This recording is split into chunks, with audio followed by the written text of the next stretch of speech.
So I wanted to discuss the connection with psychological reactance and autism. So, um, first of all, what is psychological reactance for people who are not familiar with psychological terms? So, reactance is a psychological process which we all understand and we are very familiar with, which is basically if I tell you, think of anything except of white elephants, what you are thinking is, as you know very well, it's white elephants. If I tell you I put this classic a button there and I write under the button, do not press this button, what your mind goes into is, I just really feel to like what happens if I press the button. So if the sometimes things are basically strengthened when they are frustrated and unrepressed and suppressed.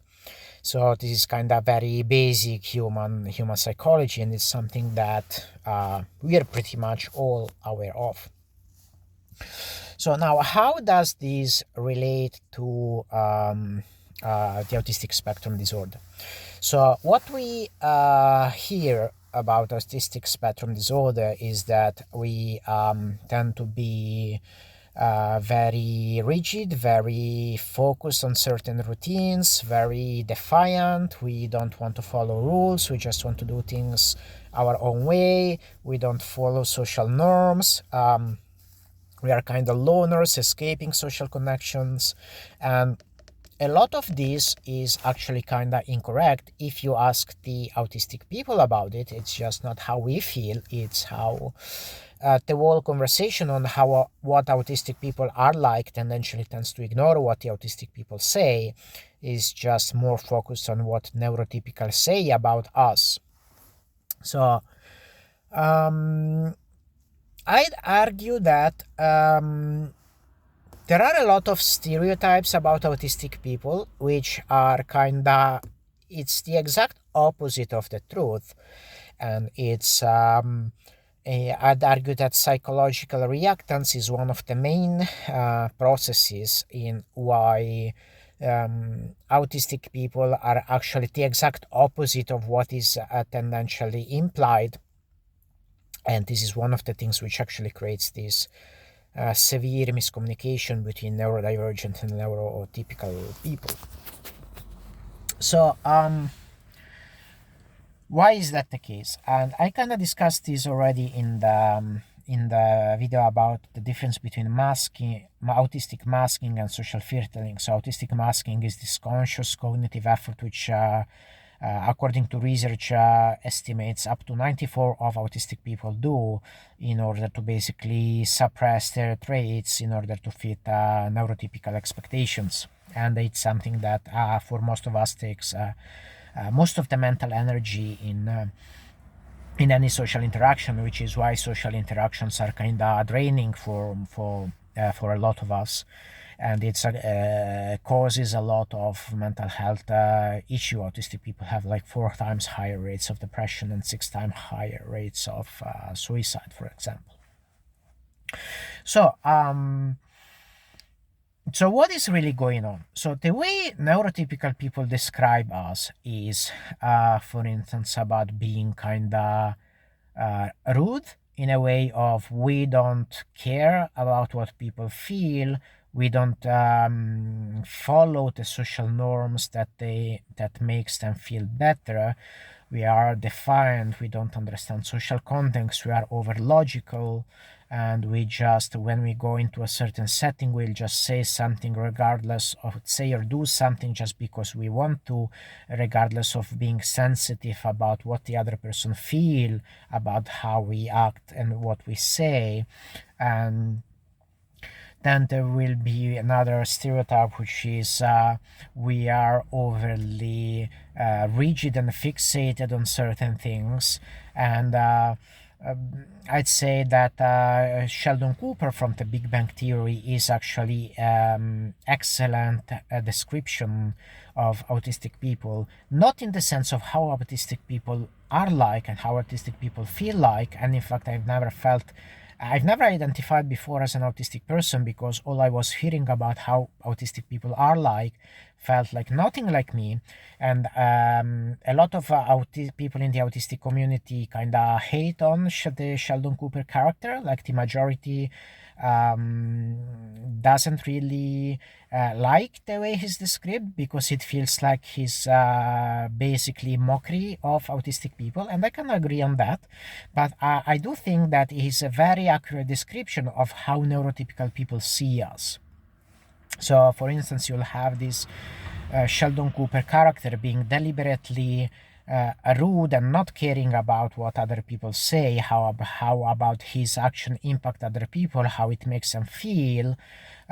He's then this very robotic being there who is like very completely not considerate of what other people are doing, just fixated on what he wants to do. So this hyper logical, hyper self-centered individual who has constantly these quirks and demands. So for instance, there is this recurring joke about, his spot on the couch. So almost in every episode you'll have somebody's just, randomly going and sitting there on the couch, and he'll be there spotting there, oh, you are on my spot. And then there's this joke about, oh my goodness, this guy is like so impossible, constantly having demands about everything. And so there is this lack of sensitivity, a lack of care about social norms, about what other people feel, and excessive rigidity on what they want, and fixation on having things exactly the way they want them, and having like very strict rituals, very strict ways in which things have to be. So this idea of autistic person as hyper logical, not very emotionally sensitive, and very rigid, very black and white, very robotic in their thinking and behavior. And that's actually kind of the opposite of what is true. And I feel like that's completely opposite of what I am. I feel that since I started listening to autistic people, I've realized that other autistic people feel the exact same way, that they are being completely misrepresented by this. And so what is going on here exactly? It's and the thing is psychological reactance. There is no balance between the neurotypical world and the neurodivergent world. The prevalence of autistic people of anti-autistic spectrum is on the rise. There are different ways to see why that's the case, but that's beyond the point of this video. And right now it could be something around 1 in let's say roughly 1 in 60. It's somewhere around that region, and it is on the rise. So that already tells you that out of 60, let's keep it at 60, so it's just a flat number. Out of 60 people who you interact with, 59 will be neurotypical and 1 will be autistic. And if you watch a movie, if you read a book, it will be depicting autistic character. It will be depicting neurotypical characters. Again, if you hear politicians talk, if you hear teachers talk, if you go to therapy, you're talking to a psychologist, if you're talking to a friend, if you're talking to a spouse, in the vast majority of cases, you are talking to a neurotypical person. You are not talking to an autistic person. So there is this big unbalance between, let's say, neurotypical conversation and autistic conversation. It's not like we are on different words, but let's say it is a little bit different. So let's say there is, let's just label it in that way, okay? So the thing is, for autistic people is just there is an overwhelming lack of balance. So it's not like we are these rude machines who don't care about what you feel. In fact, it's the opposite. Most autistic people spend their life trying to do the opposite. Most of autistic people, at the expense of their own mental health, spend their life trying to make the neurotypical person around them happy. They try to feel connected to the neurotypical person around them by imitating neurotypical people so they are happy. So the thing is, there is no balance. And it's actually been a life-changing moment for me to find some balance. It's not even balance. It's like just a moment in my whole life where I see context which is relatable to my autistic mind. And in fact, this only happened recently after I discovered I was autistic, by understanding that I do relate to the people who are autistic. It's just I never known, because all the description about what an autistic person is like was coming from the neurotypicals, and it felt completely unrelatable. So I've never known that. I've never had this sense, oh, there are people out there who are like me. All conversation has always been in my whole life on, okay, this is how you can imitate a neurotypical person. And it's just been pretty clear all my life that, oh, this is how, if you imitate neurotypical people, we will reward you. If you fail to imitate, we will punish you. That's just been about all it was. So I actually, the only two moments in my whole life, actually, I'd say, when, I kind of encountered, and I'm doing some headcanon here, encountered any autistic way of expressing has been in my whole life just two books. With the first one being Mary Shelley's Frankenstein, which I found out now that some people are speculating it is a representation of autism, of the autistic mind, and I'll discuss that better later. And the work of the philosopher Friedrich Nietzsche, who people are also speculating could have been autistic. And again, this is kind of headcanon. Nobody knew what autism was. There was no definition, there was no testing back then, so we cannot say, Frankenstein is a description of autistic people, or saying that Nietzsche was autistic. Nobody can really know. But that's the only time in my whole life that it felt, oh, this content is actually relatable to me. It's not just, this is, oh, here's neurotypical content, just like it and just imitate it and be happy about it and shut up. It's been, oh, this actually represents me. This is actually relatable to me. And this is the difference between the neurotypical and the autistic life experience, is that is so out of balance. So all my life, all my interaction have been based on neurotypical grounds. If I watch a movie, it shows neurotypical characters. If I go to school, the teachers are basically teaching me how to be more neurotypical. If I misbehave and I feel depressed or something, the therapist will be telling me, oh, here's how you can be more neurotypical. If I read a book, it will be describing neurotypical characters. If I go out with friends, I have to do this, imitate neurotypical people and try to have a neurotypical conversation. So it's not like it's a problem in itself. It's just that it's so out of balance. And for me, it's been like a really life-changing moment to hear real autistic people thinking that for the first time, and felt like, oh my goodness, there are people who are like me. And being exposed for the first time in my life to non-neurotypical content, and that happened like when I'm an adult and I'm 37. So again, it's this lack of balance there, which is what we are being hurt by and what we are complaining about. It's not that we hate you. It's not like we want you to be not be neurotypical. It's not that we don't care about your feelings. It's not that we don't want to It's not that we don't want to accommodate to your neurotypical feelings and make you feel better. We are actually doing that all the time in all our social interaction. It's just that it's so out of balance, it's so repressed that it actually becomes super, super important for us to express it.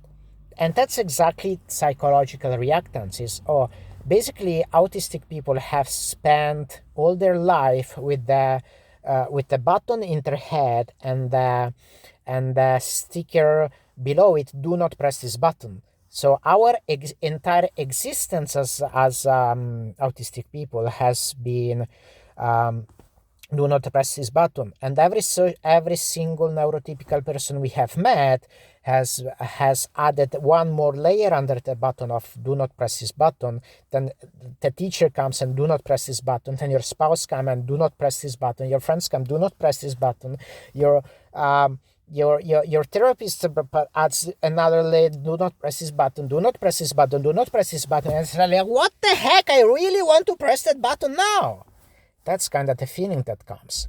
And then it's we have this kind of a meltdown, and we have kind of insistence and fixation on, I really, really, really want to press that button, okay? And then the neurotypical will say, oh my goodness, this guy is like really, really fixated, and his mind is just being really black and white and over obsessive about pressing that button.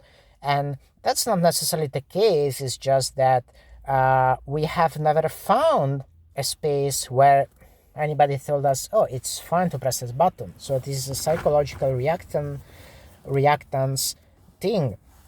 It becomes more, the more it's frustrated, the more it's suppressed, the more we are rewarded for suppressing, the more we are punished for trying to not suppress it, the more it becomes really, really, really important to find some context where it can be expressed. And the reality for a lot of autistic people is this context where it can be expressed is never, nowhere, shut up and imitate us in any context on your life except when you are entirely alone. And that's exactly the problem of lack of connection come. It's always about just mere survival mode on how can you get by in life without ever feeling connected, without ever feeling listened to, without ever feeling heard. So in reality, and again, this is a little bit of speculation because we don't have this control group on how do autistic people behave when we actually let them thrive and feel connected and feel heard and feel expressed. And so this is a little bit of speculation on my part, but based on my own experience as an autistic person and hearing what other autistic people are saying, I see this all the way autism is treated in society is cognitive behavioral therapy and social skill training and early intervention and all sorts of things which kind of are basically how can you suppress your autistic traits and be more neurotypical. That's all it is. So what if in a therapeutic setting it will do the opposite? Okay, instead of saying adding more of layers of do not press this button, do not press this button, do not press this button, we will be saying something like most of the society is neurotypical. You want to fit in, you don't want to be punished by just existing. So in most of society, do not press this button, but here, at least for instance, say here in therapy setting, here's where you press this button. And if for most of us, it just really never happens. So there is this extreme powerful sense of defiance and reactance which we have, and we are kind of like black sheep, and that's kind of what the neurodivergent mind is. We think differently. Okay, that's kind of really the whole definition of what it is. Other people are neurotypical, will be how normally, typically, a person would act and think and feel in a certain context. Neurodivergent person is, well, I have something slightly different there that's going on. So, um, we have this very strong experience of just not having any context in which this difference that we have can be expressed.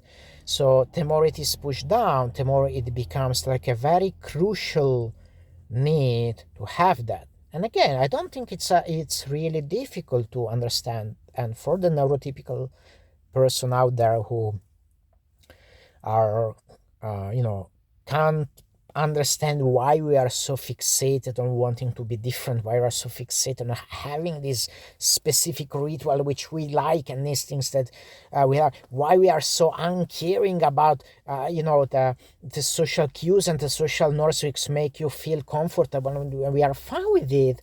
It's not that we have an issue with that per se, is that there is this immense psychological reactance effect, which is keeps being focused, keeps being pressed, keeps being pushed on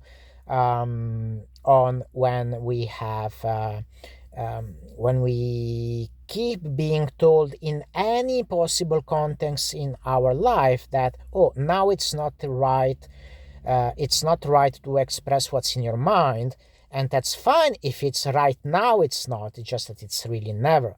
So just try to imagine, if you're a neurotypical person, just try this. Try to imagine a world being run by us. No, sure, that's kind of scary thought for you, probably. So imagine every movie you ever watched has been content which is not neurotypical. Imagine having every single conversation you had in your life has not been neurotypical.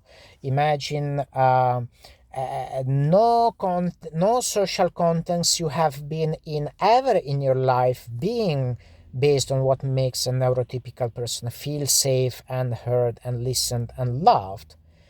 And maybe you'll try to understand what we are talking about, and that's our life experience. And in fact, oftentimes we have these neurotypical people with us being telling us of how complicated it is for them, how draining it is for them, how challenging it is for them to have one autistic person in their life. And then we are, and we understand that it's challenging, and we are trying our best, but just try to imagine for a change what it is being for us.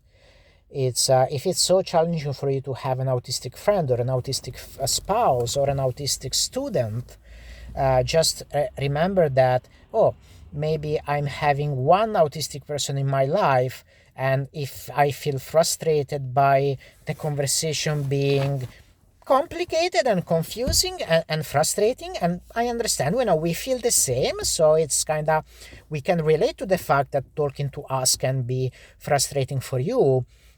But you can always go, if it becomes frustrating, if you feel you need to vent out, you can always go to a neurotypical person and talk on your terms. You can always go to the movies and watch a movie made depicting neurotypical characters and neurotypical tropes, and you can relax. We just don't have that experience, and that's why it is extremely important for us to have at least one space where we can, feel safe from the and feel relaxed from the frustration and draining, which is walking through the bridge of coming across our differences.